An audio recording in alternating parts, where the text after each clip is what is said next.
예, 오늘 말씀의 제목은 마태복음 1장 하신 말씀 22절을 인용했습니다. 하신 말씀을 이루려 하심이니 네모 안에 그 박스 안에 보면은 신앙생활이 뭐냐? 우리 서론에 나온 대로 알고 믿고 구하는 것이다. 그리고 해답은 뭐냐? 우리 인생 해답은 모든 문제 해결자이신 예수 그리스도다. 결론은 뭐냐? 이제 성령을 보내주셔서 내가 하는 일을 너희도 할 것이요 이보다 더 큰 일도 하리니 세계복음화의 언약을 주셨습니다. 그리고 마지막 사복음서 이렇게 나왔는데요. 오늘부터 이제 마태복음을 하게 되는데 어, 이게 똑같은 예수님에 대한 기록인데 조금씩 각도가 다르죠.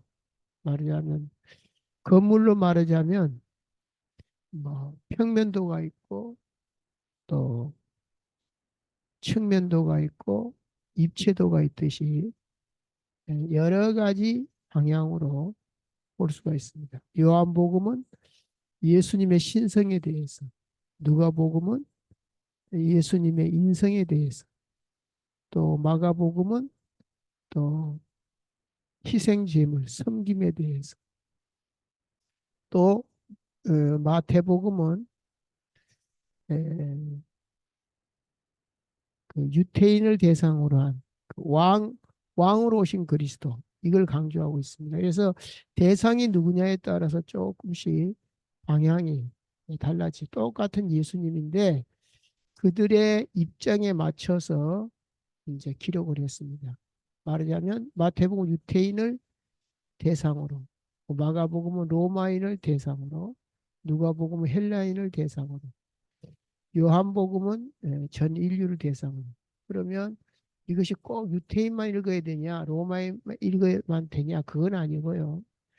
어, 아까 말씀드린 대로 뭐 평면도, 측면도, 입체도가 있듯이 우리가 더 자세히 예수님을 알 수가 있는 계기가 된 것입니다. 자, 오늘 우리가 신앙생활이 뭐냐 했을 때 하나님을 누리는 것이 신앙생활인데 그 구체적으로 어떻게 하는 것이 누린 것이냐 알아야 누리는 것입니다. 그 다음에 알아도 아는 것과 믿는 것이 하나가 되어 온전한 그리스도의 장성한 분량에 이르기까지 하라 그랬는데 일치돼야 되겠죠. 그러니까 아는 것과 믿는 것. 그다음에 그렇다면 진짜 알고 진짜 믿으면 기도하게 되겠죠. 구하는 것이죠. 그래서 서론의 신앙생활이 뭐냐? 알고 믿고 구하는 것이다. 이렇게 했습니다. 그 이유는 우리가 꼭 신앙생활 아니더라도 갈등이나 스트레스가 오는 경우가 불투명할 때입니다. 의지가 있음에도 불구하고 무엇인가 불투명할 때 갈등이나 스트레스를 받거든요. 또한 성격적으로나 구조적으로 치밀할수록 더욱 심합니다. 뭐 그런 거 따지냐 이렇게 한 사람들은 또 뭐 다르겠지만 그래서 신앙생활에서도 예일 수가 없다. 우리가 모르면 어떻게 해야지 이렇게 됩니다. 까닭에 오늘 서로는 알고 믿고 구하는 것이 신앙생활이다 이렇게 했습니다. 근데 역사적으로 보면 이제 우리 신학자들이나 기타 또 많은 이제 이론들이 있지 않습니까? 맞든 틀리든. 그래서 최고로 이제 대치점이 칼빈주의와 알미니안주의인데요.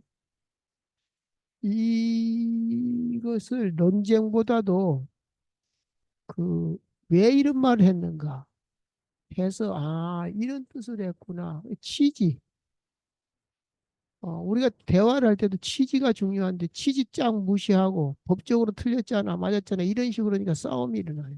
그래서 논쟁보다는 어, 왜 이렇게 말했는가 그리고 장점이 뭔가를 찾아봐야 됩니다. 그래서 이것이 안 돼가지고 결국은 이 논쟁으로 인해서 재판과 사형까지도 선고를 받았습니다. 지금에 와서는 이제 학파들의 그 주장으로서 이제 교단에서 좀 너무 틀린 경우는 이단으로 규정하고 정죄로 이제 당사자들에게 이제 손실을 주고 있습니다. 그러나 자세히 성경을 보면 그 둘 중 하나의 패기를 강요하는 것이 아니라는 것을 알아야 돼요. 근데 그때 당시 뭐 2단이 많고 뭐 3단이 많으니까 뭐 또 분위기상 이게 뭐 가릴 수밖에 없고 재판할 수밖에 없고 엄벌할 수밖에 없지만은 세월이 지나서 성경을 자세히 보면은 하나님 어떤 패기를 강요한 것이 아니라는 사실을 저는 봅니다. 물론 이제 신학은 울타리기 때문에 무시할 수는 없지만 왜 그런가 하면 이 두 이론의 장단점이 있습니다. 하나님의 주권만 따져보면 오늘 할 일 없네 이렇게 나옵니다. 그러니까 우리가 이렇게 해야 된다 저렇게 해야 된다 그게 또 너무 강조되다 보면 그러면 모든 것이 하나님이 주장하는데 말이 되냐 이렇게 나옵니다. 해서 사람들은 이렇게 치우치는 경향이 있어요. 그래서 저는 이 두 이론의 장단점이 에, 있음을 보고 아 이게 자칫 치우치게 되겠구나 이런 생각을 했어요. 예를 들면 에스겔서 36장 36절에 뭐라 그럽니까? 나 여호와가 말하였으니 이루리라 그랬거든요. 근데 37절에서는 그래도 이스라엘 족속이 이같이 자기들에게 이루어 주시기를 내게 구하여야 할지니라 이렇게 나옵니다. 그리고 너희가 만약에 돌이키면 나도 돌이키겠다 이렇게 말합니다. 뭐 칼빈주의가 맞습니까? 알미니안주의가 맞습니까? 둘 다 틀렸다 그럴 수도 있고 둘 다 맞았다 그럴 수도 있어요. 이 성경 구절만 갖고 말하면. 그래서 하나님의 주권을 강조하는 것이 칼빈주의고 알미니안주의는 그래도 우리가 돌이켜야 된다. 이런 부분을 강조한 것인데 마치 뭐 이제 주권을 부정한 것처럼 이렇게 하다 보니까 싸움이 되는 거예요. 근데 하도 뭐 상황이 그러니까 뭐 이해는 됩니다만은 우리가 좀 더 넓은 시야로 봐야 되겠습니다. 그래서 오늘 우리가 제목에도 나왔잖아요. 22절을 가지고 하신 말씀을 이루려 하심이니라. 하나님은 인생이 아니신 시건치 않으시고 인자가 아니신 후회가 없다 그랬거든. 그거는 말씀하신 바를 이루니까 하나님의 주권은 당연히 강조되죠. 그리고 오늘 24절에 뭐라 그랬습니까? 주의 사자의 분부대로 행하여 누가 행하였죠? 요셉이 행했어요. 요셉은 뭐 하나님 알아서 하겠지 하고 아무것도 안 하는 게 아니라 그 어려움을 무릅쓰고 시킨 대로 다 했어요. 뭐 마리아도 뭐 처녀가 임신했다는 것은 돌에 쳐죽여야 될 율법인데 이 사이에서 우리는 어떤 게 맞냐 이렇게 갈등할 수가 있습니다. 그래서 저 역시 그 신앙생활 하면서 그런 갈등이 없었던 게 아니죠. 그러면 저만이 아닙니다. 많은 사람들이 어떤 게 맞는지. 그래서 제가 내가 거룩하니 너희도 거룩하니라 이랬잖아요. 이미 내 능력과 상관없이 거룩하게 되었어요.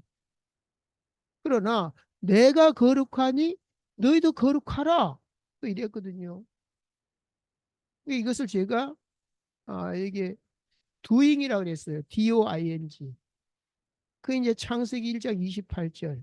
정복하고 다스리라 이게 이제 행하는 거잖아요. 창세기 1장 27절은 하나님의 형성이라고 규정을 했잖아요. 그러니까 존재죠. BEING, B. 그러니까 이 두 개가 보면 하나는 비잉이고 하나는 두잉이란 말이죠. 그럼 비잉을 강조하면 칼빈주의가 맞죠. 그러니까 두잉을 강조하면 알미니안주의가 맞죠. 그러니까 이것을 가지고 뭐 맞다 틀리다 싸울 일이 아니고, 이런 측면에서는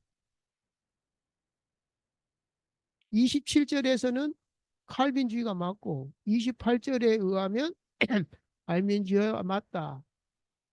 그래서 그 강조점을 우리가 찾아가면 될 것이 아닌가 저는 그렇게 생각합니다. 그래서 하나님의 말씀은 하나님의 계시잖아요. 물론 계시부터 하고 이루시기 때문에 27절, 28절은 계시입니다. 하나님의 말씀이지만 계시입니다. 그러니까는 계시의 말씀이 있고 이루어진 말씀이 있습니다. 그래서 저는 비잉에서 27절에서 내가 누군지 해답을 찾고 28절에서 정복하고 다스리라 여기서 인생의 결론을 주셨다고 봅니다. 그래서 우리가 논쟁보다는 서로 하나님의 주권은 당연히 인정하되 우리의 본분을 다하자는 결론으로 마무리하면 좋을 것 같습니다. 마찬가지로 성삼위 하나님도 구원을 알고 보면 헷갈리거나 논쟁 대상이 아닙니다. 구원을 모르니까 이게 논쟁거리가 되고 시비거리가 됩니다. 자, 구원을 알고 보면 당연합니다. 자, 말씀하신 하나님은 누구죠? 성부 하나님입니다. 그럼 그 말씀대로 완성하신 분이 누구죠? 성자 하나님. 그러면 성자 하나님이 하나님 말씀대로 오셨고 말씀대로 죽으시고 말씀대로 부활하셔서 완성했다 할지라도 그것이 왜 그렇게 했습니까? 우리에게 구원을 주시려고. 그래서 구원의 말씀이 우리에게 성취시킨 하나님이 바로 성령 하나님이다. 그 구원을 이해하면 당연한 건데 우리가 증거가 뭡니까? 성령으로 인쳤다 그랬잖아요. 그럼 성령으로 인쳤는데 도장을 찍었는데 그 성령이 우리 가운데 오시는 누가 주셨습니까? 예수님이 주셨습니다. 그래서 성령이 누구를 증거하죠? 예수님을 증거합니다. 예수님은 누구를 증거합니까? 하나님을 증거합니다. 나를 본 자가 하나님을 본 자다. 그렇게 하니까 구원을 아는 사람. 근데 구원을 아무나 받는 게 아니란 말이죠. 성령이 아니고는 구원을 이해할 수도 없고 받을 수도 없어요. 그래서 구원을 안 받은 사람들은 복잡해요, 이 말이. 어떻게 한 분인데 세 분이야 막 이러면서 복잡해요. 그러나 우리는 복잡하지 않죠. 왜? 하나님 만나는 길이 예수 그리스도잖아요.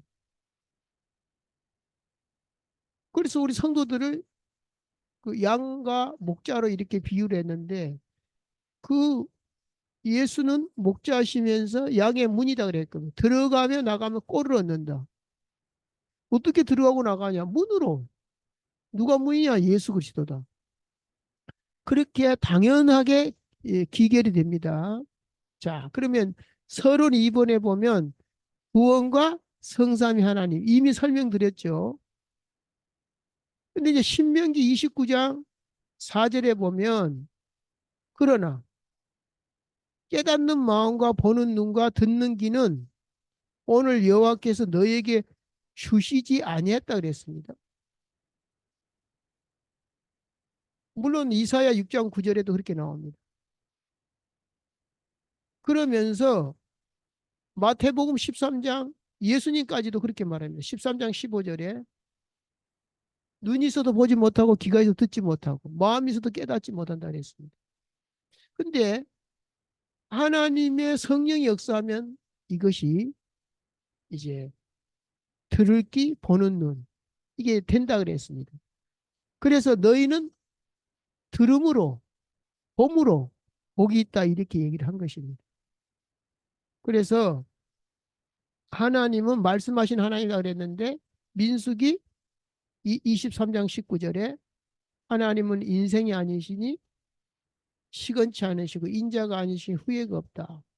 어찌 그 말씀하신 바를 행하지 아니하시며 하신 말씀을 실행치 않으시랴 이렇게 얘기하고 있거든요. 근데 이게 민수기 23장 19절 말씀이지만 사실은 에베소서 1장 3절에 보면 우리에게 신령한 복을 주시려고 창세전에 그리스도로 말미암아 우리를 거룩하게 하고 하나님의 자녀가 되게 하시려고 천지 만물을 창조했다 이렇게 나옵니다. 그러니까 뭐 인간 쪽에서 볼 때는 기가 막힌 얘기죠. 천지 만물을 창조하기도 전에 그리스도 예수 안에서 우리를 의롭게 하고 깨끗게 해서 하나님의 자녀가 되게 하고 영원토록 찬양하게 하겠다 이렇게 하고 천지 만물을 창조하셨거든요. 자, 성자 하나님에 대해서도 이미 얘기했지만은 히브리 말씀이 육신이 되어 왔다. 그러니까 하나님이 육체를 입고 왔죠. 그래서 히브리서 1장 1절에 보면 옛적의 선지자들을 통하여 여러 부분 여러 모양으로 말씀하신 하나님이 그래. 우리 조상에게 말씀하신 하나님 어떻게 말했죠? 뭐 너무너무 많죠. 유월절 어린 양으로도 또 저기 장대에 달린 구리뱀으로 또 노아 때는 방주로 또 왕권 시대에는 뭐냐 선지자 제사장 왕으로 어마어마하게 여러 모양 여러 부분으로 말씀하신 하나님 마지막에 누구로? 아들로 말씀했다 이렇게 나옵니다. 그리고 아까 드린 말씀대로 성령 하나님을 우리에게 보내주시겠는데 뭐라고 예언했습니까? 신명기에 모세는 그랬습니다. 마음의 할례를 그가 벌써 신약에 와서 마음의 할례가 나오는데 로마서에 나오죠. 2장 29절에 나오고 또 사도행전에 성령행전이 나오죠. 그러니까 이 구약부터 벌써 계시를 해놨어요. 성령이 오실 것을. 그리고 성령의 단비에 대해서 요엘서 2장 23절에 나왔고 또 직접적으로 표현한 거는 요엘서 2장 28절 29절 내 영을 만민에게 부어주겠다 이렇게 얘기합니다. 에스겔서 36장 26절에는 새 영을 내게 부어 성령이죠. 또 누가복음 4장 18절은 때 예수님까지도 이런 표현을 썼어요. 내게 기름을 부으셨으니 기름이 뭐죠? 성령입니다. 근데 구약의 기름은 뭐였죠? 거룩하게 그러니까 우리가 그 성막에 어, 그 기구들도 다 기름을 발랐어요. 그래서 구별했어요. 똑같은 피아노지만 술집에서 치는 피아노 다르고 교회에서 하나님께 영광 드리는 피아노가 다르듯이 그리고 성물이라 그러거든요. 성도도 뭐죠? 성물처럼 구별된 자를 성도라 그럽니다. 구별된 물건을 성물이라 그럽니다. 그래서 구약에는 다 기름을 발라서 거룩하게. 그러면 우리에게 기름을 발랐다는 것은 뭐죠? 구별했다는 얘기죠. 그 기름이 뭐냐? 성령을. 그래서 예수님마저도 기름을 자기에게 부으셔서 지금 성령으로 역사하신다라고 얘기합니다. 누가복음 4장 18절에 주의 성령이 내게 임하셨으니 예수님이 하신 말씀이에요. 이는 가난한 자에게 복음을 전하시려고 내게 기름을 부으시고 나를 보내서 포로된 자에게 자유를 눈먼 자에게 다시 보게 함을 전파하며 눌린 자를 자유케 하려고. 그러다 보니까 뭐 귀신도 쫓아내고 죄사함도 주고 질병도 고치고 이런 일들이 났어요. 그래서 우리에게 똑같은 성령을 부어 주셨기 때문에 내가 하는 일을 너희도 할 것이요 이렇게 말씀하신 것입니다. 자, 본론에 들어가서 때가 되면 나 여호와가 속히 이루시라. 이건 이제 이사야 60장 22절에 나온 말씀인데 이제 구약 때 때가 되면 그러니까 뭐 성자 예수님이 오신 것도 때가 되어 오시는 거고 성령을 우리에게 부어주시는 것도 때가 돼야 되는 것입니다. 때가 되면 나 여호와가 속히 이루리라. 그래서 우리는 뭐 이것도 믿고 저것도 많이 믿지만은 특히 예수 그리스도를 믿는 것이 구원의 기준입니다. 그것이 이제 하나님의 말씀을 믿는 거죠. 우리가 믿음으로 구원받는다는 이유는 인격적인 관계이기도 하고 또 우리가 행위로 완전해질 수 없기 때문에 그런 것도 있습니다. 그래서 때가 되니까 아들을 낳으리니 이름을 예수로 하라. 이는 그가 자기 백성을 저희 죄에서 구원할 자이심이라. 오늘 읽었죠, 우리가. 이 모든 일이 된 것은 제목이죠, 오늘. 이 모든 일이 된 것은 주께서 선지자로 하신 말씀을 이루려. 그러니까 이미 계시된 하나님의 말씀을 이루시려고 23절에 보라 처녀가 잉태 아들을 낳을 것이요 그 이름을 임마누엘 하리라. 하나님이 우리와 함께하는 방식에 대해서 이제 때가 돼서 처녀가 잉태해 아들을 낳았다. 이렇게 나옵니다. 근데 이제 이것이 마태복음 1장 1절에 뭐라고 나옵니까? 안 읽었습니다만은 아브라함과 다윗의 세계라. 계보라. 이렇게 나옵니다. 왜 그랬을까요? 사무엘하 7장 16절에 내 나라가 내 앞에서 영원히 보존되고 내 왕위가 영원히 경고하리라. 사실은 남북조로 나뉘었죠. 다윗 이후에 남북조로 나뉘었어요. 솔로몬까지 다윗 때문에. 그리고 실제로 북이스라엘이 망하고 남유다도 망했어요. 근데 내 왕위가 영원히 경고하리라 이랬단 말이죠.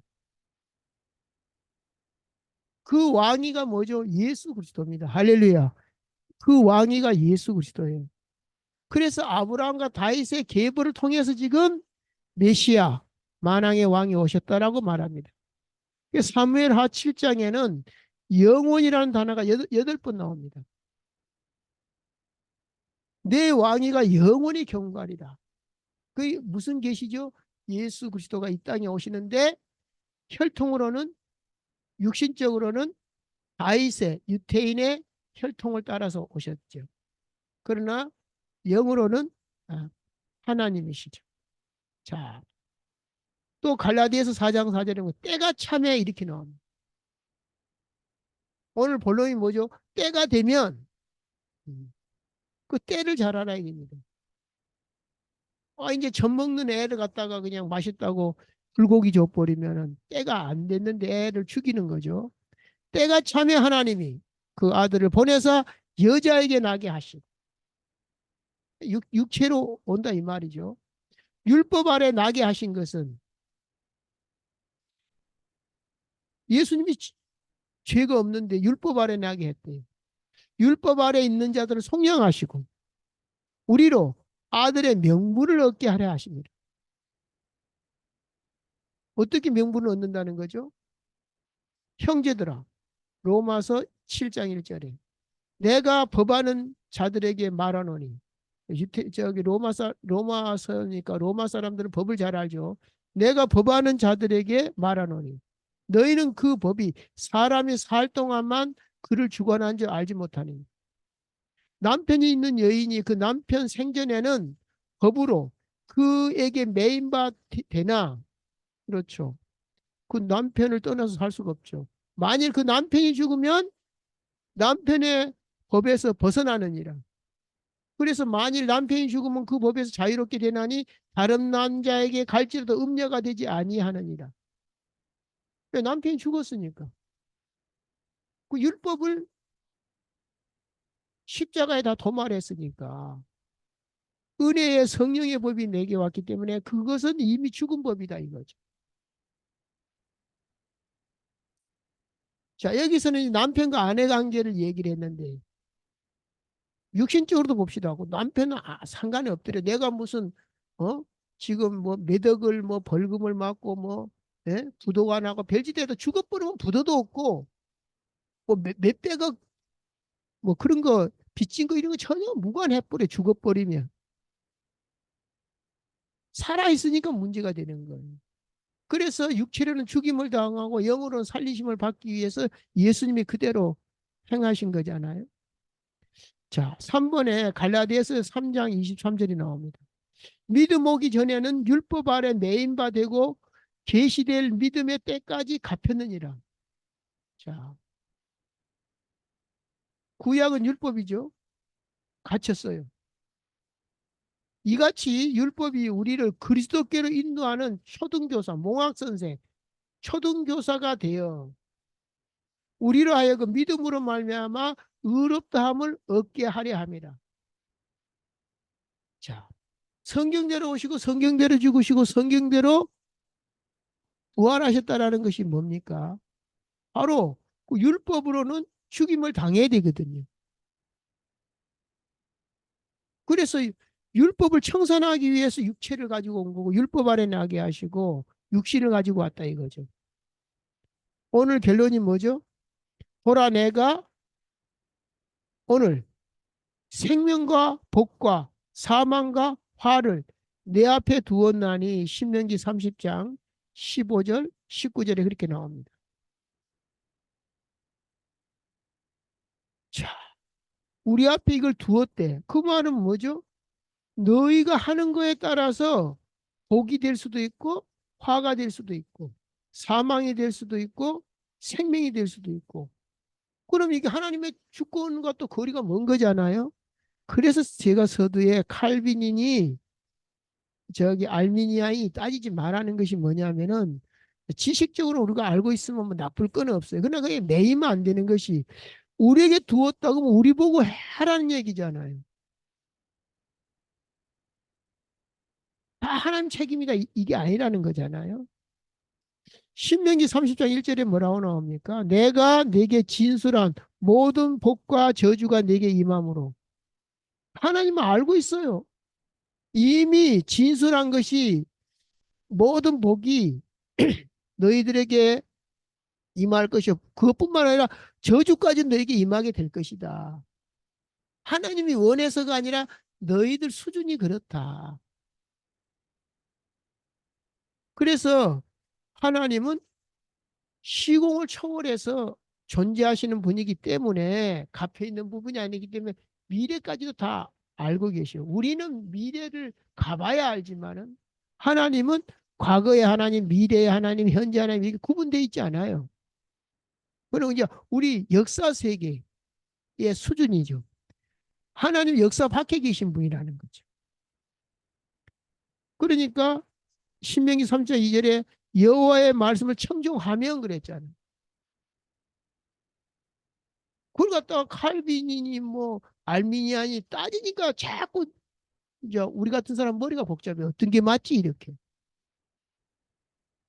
학문이 좋은 것도 있지만 나쁜 것도 있어요.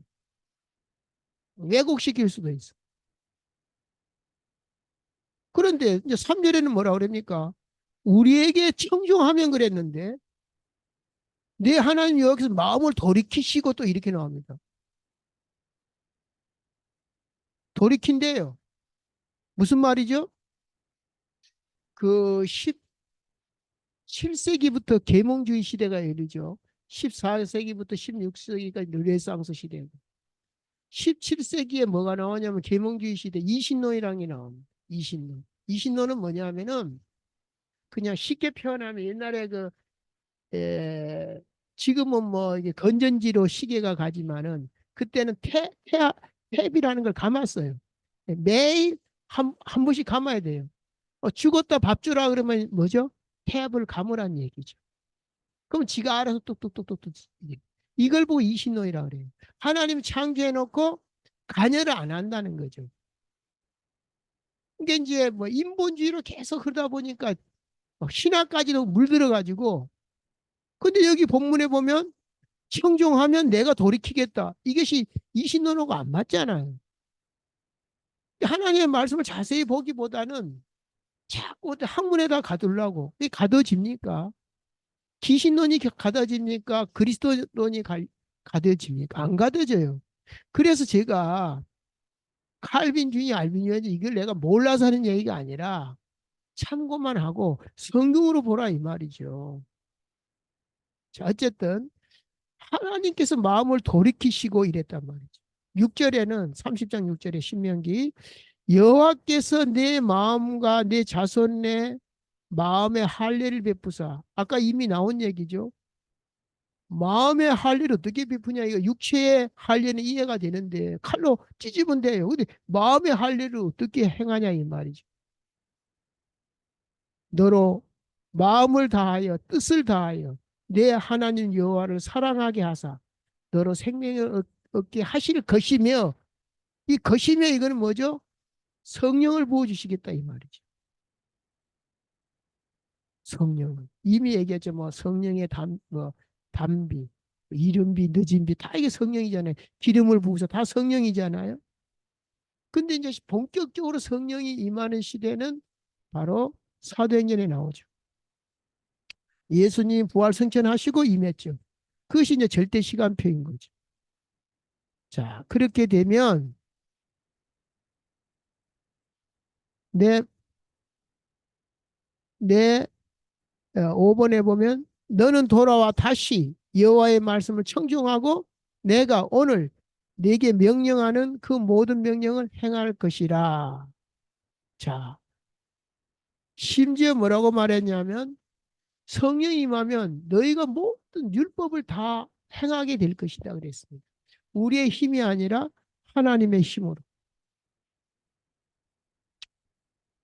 그러니까 우리가 천국은 하나님이 주셔야 되는 거잖아요. 13장 11절에 뭐라 그럽니까? 마태복음 13장 11절에 천국의 비밀 아는 것이 너희에게는 허락되었으나 그들에게는 아니 되었나니. 아니 됐대. 이게 이제 주권이죠. 근데 또 반대로 천국은 침략을 당하나니 침략하는 자는 빼앗느니라. 아니 무슨 하나님이 힘이 없어갖고 하나님의 나라가 침략을 당하냐고. 침략하는 자는 빼앗느니라. 그건 뭐죠? 적극적으로 원해라 이 말이죠. 이건 하나님의 절대 주권과 상관없이 우리가 그런 믿음을 가지고 예수님 방언 주셨는데 안 하면 안 하는 거죠. 뭐. 하나님 억지로 막 방언하라고 시키진 않죠. 병 낫는 것도 마찬가지예요. 믿음을 가지고 하나님의 나라도 침략을 하는데 왜? 오픈해놨기 때문에 누구든지 들어오도록. 너는 안 된다 이런 게 없기 때문에 이제 다 열어놨기 때문에 들어오라는 거죠. 그러니까는 주권도 맞고 우리의 자유지도 맞아요. 근데 그걸 갖다가 뭐 어떤 게 맞냐 틀리냐 이렇게 따지면은 안 믿어지니까 그래요. 응답이 안 오니까 어떻게 하면 응답 받을까 머리 싸움 하는 거죠. 믿지는 않으면서. 그래서 아는 것과 믿는 것이 하나가 돼야 되고 그렇다면 구하는 것이 신앙생활이다 이미 말했죠. 자, 그러면 마지막으로 어 갈라디아서 5장 25절에 뭐라고 나왔냐면은 우리가 성령으로 살고 성령으로 행할지니 이렇게 나옵니다. 정확히 말하면 만일 성령을 받았다면 성령으로 행할지니. 여기에는 신경 안 쓰고 자꾸 뭐 칼빈이 맞냐 알미니안이 맞냐 이런 소리 하고 있어. 물론 학자들은 따져야죠.